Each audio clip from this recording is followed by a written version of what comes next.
जय हिंद दोस्तों, welcome back my channel friend. आज हम देखने वाले हैं 26 मार्च के करंट अफेयर्स, जो आपके एग्जाम पॉइंट ऑफ व्यू से वेरी वेरी इंपॉर्टेंट है। ठीक है फ्रेंड, तो स्टार्ट करते हैं 26 मार्च के current affairs. Friend, question number first है, वेरी इंपॉर्टेंट, याद रखना, किताब से रिलेटेड है। ठीक है, तो निम्नलिखित में से किस पूर्व भारतीय क्रिकेटर कप्तान की जीवनी पर आधारित रिस्ट एश्योर्ड एंड ऑटोबायोग्राफी हाल ही में आर कौशिक ने के द्वारा लिखी गई है?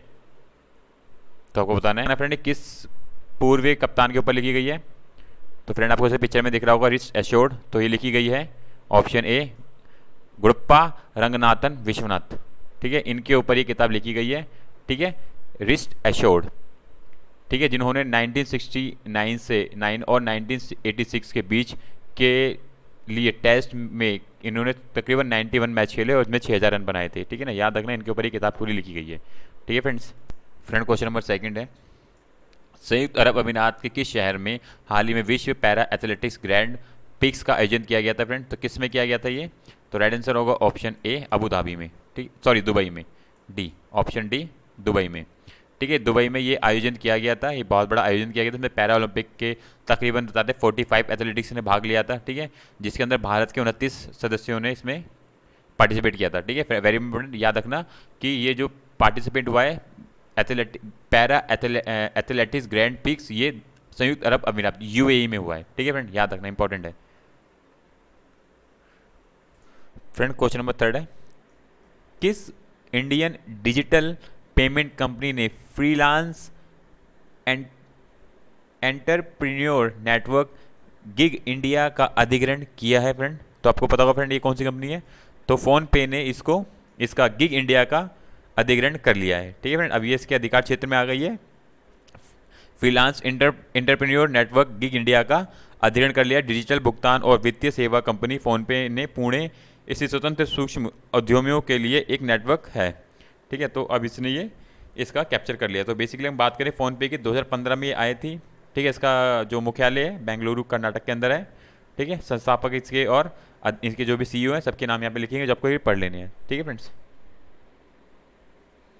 फ्रेंड, यहाँ पे पूरी एडिशनल इन्फॉर्मेशन जोड़ी गई है जो आपके काम की है, जैसे कि गिग इंडिया के बारे में लिखा गया है। ठीक है, फ़ोनपे के बारे में, तो आपको ये पढ़ लेना है, क्या काम करते हैं, कैसे काम करते हैं, पूरी चीज़ यहाँ पे जोड़ दी गई। ठीक है, तो चलते हैं फ्रेंड आगे नेक्स्ट क्वेश्चन की तरफ। Friend, very important question, tennis में किसने मार्च 2022 में 25 वर्ष की आयु में अचानक संन्यास की घोषणा की? फ्रेंड, 25 वर्ष की आयु में उन्होंने संन्यास लेने की घोषणा कर दी, तो कौन है ये? तो फ्रेंड, राइट आंसर होगा ऑप्शन डी एशले बार्टी। ठीक है ना, ये टेनिस की नंबर 1 खिलाड़ी थी, जिन्होंने अचानक से ही ये संन्यास की घोषणा कर दिया, ये संन्यास ले लिए, इन्होंने ले लिया है।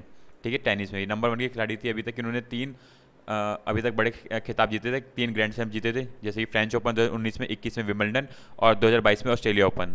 अचानक से इन्होंने ऑस्ट्रेलिया ओपन जीतने के बाद ये घोषणा की कि ये संन्यास ले रही हैं। ठीक है, तो फ्रेंड याद रखना, एशले बैटी ये एक टेनिस खिलाड़ी है। ठीक है, एग्जाम में आने के पूरे चांस रहेंगे यहाँ से ये क्वेश्चन। ठीक है फ्रेंड, क्वेश्चन नंबर 5 है, विश्व वायु गुणवत्ता रिपोर्ट 2021 के अनुसार कौन दुनिया का सबसे प्रदूषित राजधानी बनी रही? फ्रेंड, कौन सी बनी रही? तो राइट आंसर होगा ऑप्शन सी, दिल्ली। ठीक है, इनके पास कुछ नहीं, तो दिल्ली को ये सबसे प्रदूषित बता देते हैं।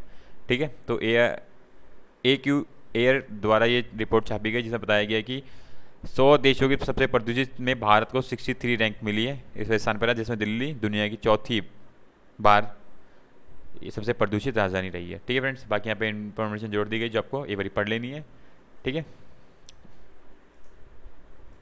यहाँ पे फ्रेंड पूरी इन्फॉर्मेशन है एकदम डीप, किस तरह क्या क्या चीज़ें होती हैं, पीएम क्या है, एकदम एक एक चीज़ के बारे में जोड़ा है, जो आपको एक बार पढ़ लेना है। पार्टिकल्स के बारे में तो ये पूरी यहाँ पे पूरी जानकारी दी गई है इसकी। ठीक है ना, PM 2.5 माइक्रोमीटर से कम व्यास का एक वायुमंडलीय कण होता है, जो कि मानव बाल के व्यास का लगभग 3% होता है। समझ, हमारे बाल से भी बहुत ही छोटा एकदम होता है ये, तो उसके हिसाब से ये PM 2.5 इसका ये माइक्रोमीटर के बताते हैं इसको।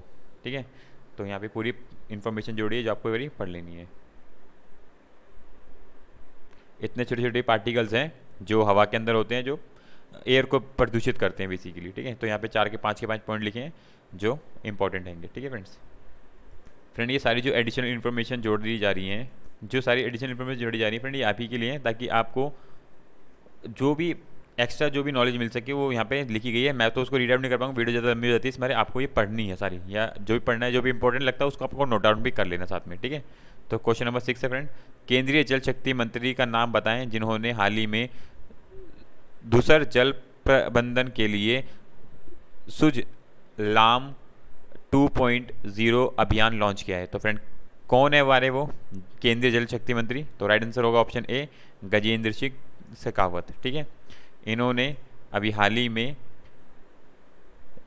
सुधर जल प्रबंध के लिए एक सुजल 2.2 अभियान लॉन्च किया है। ठीक है फ्रेंड, केंद्रीय जल शक्ति मंत्री श्री गजेंद्र सिंह शेखावत ने हाल ही में नई दिल्ली में ग्रोवाटर प्रबंध के लिए सुजल 2.0 अभियान की शुरुआत की है। इस सुजल 2.0 अभियान का विषय भूजल अदृश्य को दृश्यमान बनाना है। जो हमारे जिस तरह के भूजल को जिस तरह से हमारी कमी होती जा रही है, तो उसके अंदर किस तरीके से हम प्रगति कर सकते हैं और उसको किस तरीके से ठीक कर सकते हैं, उनके लिए इन्होंने ये कार्य को आरंभ किया है। तो याद रखना सुजल 2.0 अभियान किसके लिए है?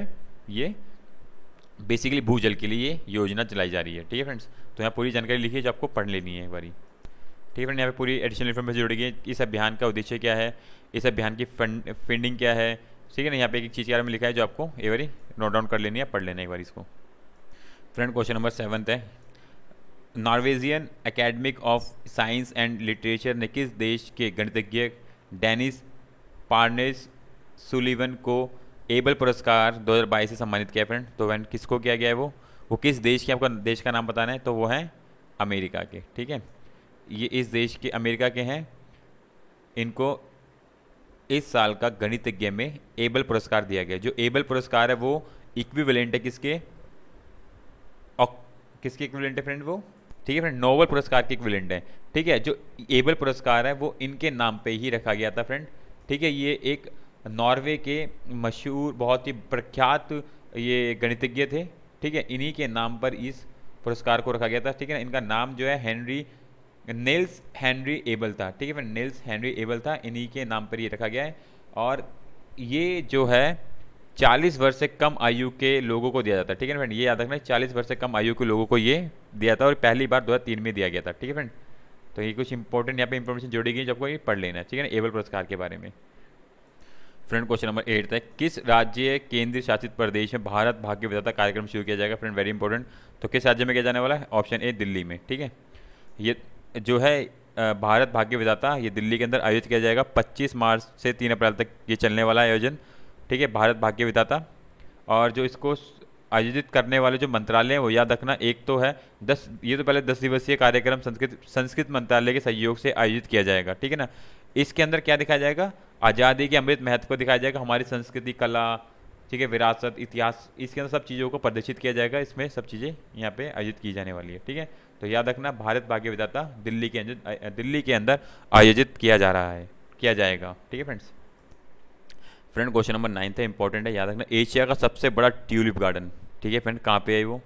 तो राइट आंसर होगा अपना Bharat, option A B, Bharat यानी श्रीनगर, जम्मू कश्मीर में। वेरी वेरी इंपॉर्टेंट फ्रेंड, बहुत ही बड़ा आकर्षण का केंद्र रहता है ये जम्मू कश्मीर, जो भी पर्यटक होते हैं। ठीक है, तो ये बता रहे हैं 23 मार्च को ये खुलने जा रहा है पर्यटकों के लिए। तो अब लोग इसका सीधा जाके प्रदर्शन देख सकते हैं। ठीक है, 23 मार्च को ये चालू हो जाएगा और ये एशिया का सबसे बड़ा ट्यूलिप गार्डन हैगा। ठीक है फ्रेंड्स, यहाँ पे पूरी इन्फॉर्मेशन लिखी गई है कि ये कहाँ पे बेस्ड है। जैसे कि ट्यूलिप गार्डन जो है जबरन वन रेंज की तलहटी में Indira Gandhi memorial tulip garden पर स्थित है ये। ठीक है फ्रेंड्स, तकरीबन 2008 में इसको फिर से शुरू किया गया था। ठीक है, उस टाइम के वहाँ पे तत्कालीन मुख्यमंत्री थे, उन्होंने इसको चालू किया था। तो ये 23 मार्च से फिर से खुलने जा रहा है। ठीक है फ्रेंड्स, तो फ्रेंड ये 9 क्वेश्चन थे जो आपके करंट अफेयर एग्जाम से इंपॉर्टेंट है, तो इनको जरूर नोट डाउन करना और इनको एक बार रिवाइज जरूर करना। जो भी करंट अफेयर आप लिख रहे हैं 10-1 दिन में उनको रिवाइज जरूर करते रहना, ताकि आपको आपके एग्जाम में कोई भी करंट अफेयर आए तो आपको याद रहे, तो आप इजीली उसको अटैम्प्ट कर सकें। ठीक है फ्रेंड, बाकी यहाँ पे पूरी इन्फॉर्मेशन, एडिशनल इन्फॉर्मेशन आपके साथ जोड़ी जाती है ताकि आपको उसके बारे में एक्स्ट्रा नॉलेज मिल सके। ठीक है फ्रेंड्स, तो आज के लिए इतना ही। तो thank you for watching my video friends, thank you, bye bye, thank you friends.